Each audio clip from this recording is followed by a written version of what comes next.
ليه بقينا حاسين إننا تايهين؟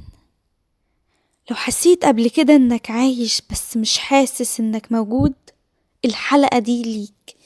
لو بتصحى كل يوم وتسأل نفسك هو أنا بعمل إيه في حياتي؟ اسمع للنهاية. الإحساس بالضياع مش ضعف ومش كسل، ومش فشل زي ما اتقالك. في سبب أعمق بكتير محدش قالك عليه. المشكلة مش فيك، المشكلة في اللي اتزرع جواك وانت مش واخد بالك. احنا جيل تعبان، مش لاننا مدللين، لكن لاننا محصرين بمقارنات وضغط وصوت عالي جوا دماغنا، ومحصرين اكتر بفكرة اننا لازم نكون حاجة غير نفسنا. الحلقة دي مش هتديك نصايح سريعة، دي هتفكك الإحساس اللي مخليك تايه، وهتخليك تبطل تلوم نفسك، وهتخليك تفهم ليه التعب بقى شعور دائم، وليه الراحة بقت حلم، وليه الهدوء بقى مخيف. لو الكلام ده لمس حاجة جواك كمل واشترك في القناة، لأن اللي جاي هيجاوب أسئلة عمرك ما عرفت تسألها، ويمكن لأول مرة تحس إنك مفهوم، مش متصلح، مش مدان، بس مفهوم. الضياع مش إنك مش عارف تشتغل إيه، الضياع الحقيقي إنك مش عارف إنت عايز إيه، أو عارف بس مش حاسس إنك قادر توصل الفكرة. الضياع إنك تعمل كل اللي اتقالك عليه صح وبرضه تحس بالفراغ، إنك تنجح وبرضه تسأل وبعدين. الضياع إنك تبقى مش مرتاح وإنت واقف، ومش مطمن وإنت ماشي، ومش مبسوط وإنت بتوصل، لأن الهدف نفسه مش نابع منك. الضياع بيجي لما نعيش حياة مش شبهنا، حياة معمولة علشان ترضي الناس مش عشان تطمن القلب، وده إحساس مرهق جدا، لأنك بتجري من غير بوصلة، وكل ما تجري أكتر تتعب أكتر، وكل ما تتعب تلوم نفسك أكتر، مع إنك محتاج تفهم مش تضغط. الضياع مش نهاية، الضياع إشارة، بس محدش علمنا نقرأ الإشارات.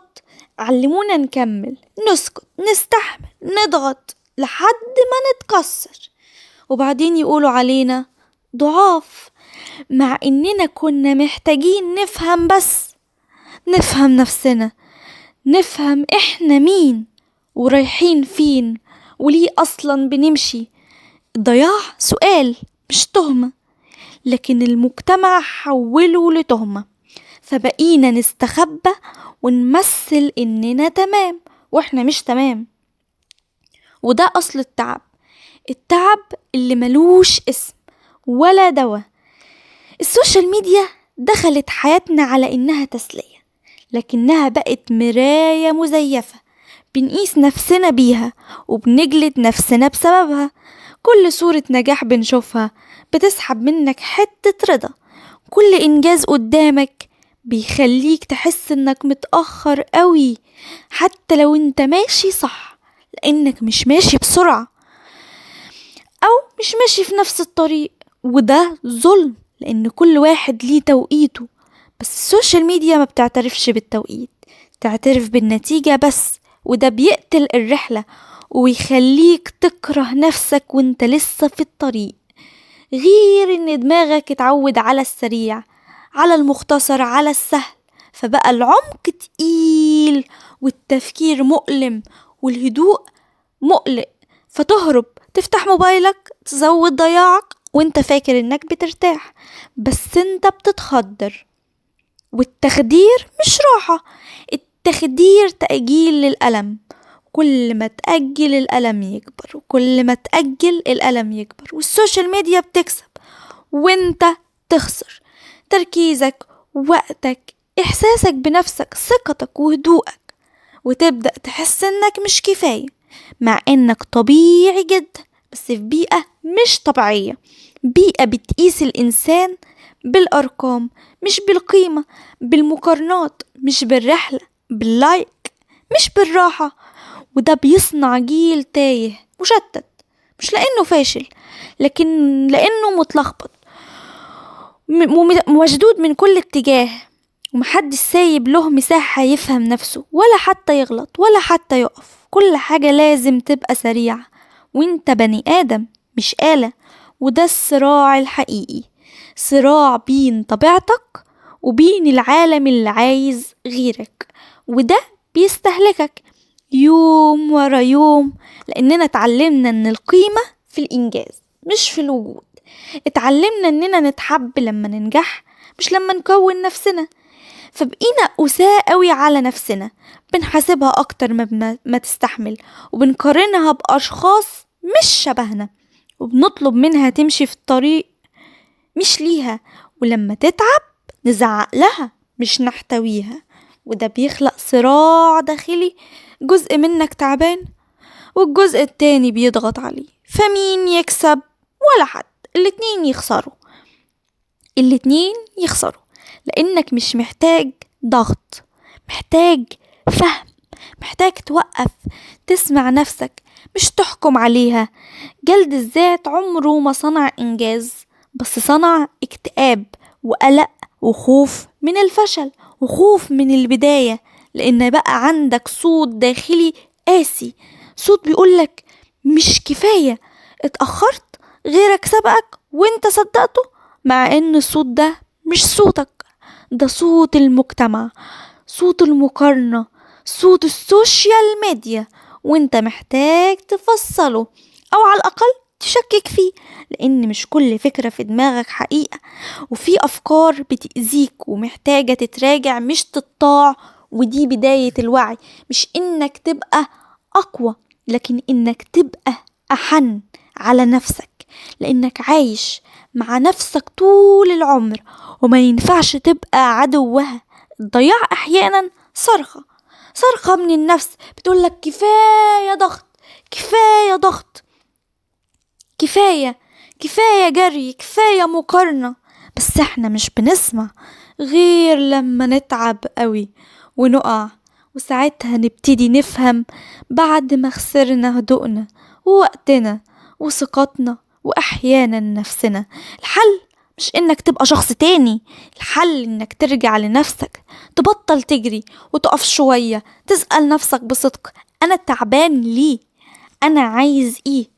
مش عايز ايه اللي يستفزني وايه اللي مفرحني. الحل في البساطة مش في الضغط، في الوعي مش في المقارنة. انك تقلل مصادر الاستنزاف مش تزود تحفيز وهمي، انك تحترم توقيتك مش تستعجل النتيجة، انك تفهم ان الحياة مش سباق، وانك مش متأخر، انت بس ماشي في طريقك. الحل انك تبطل تهرب من الهدوء، لان الهدوء مش فراغ، الهدوء مساحة شفاء.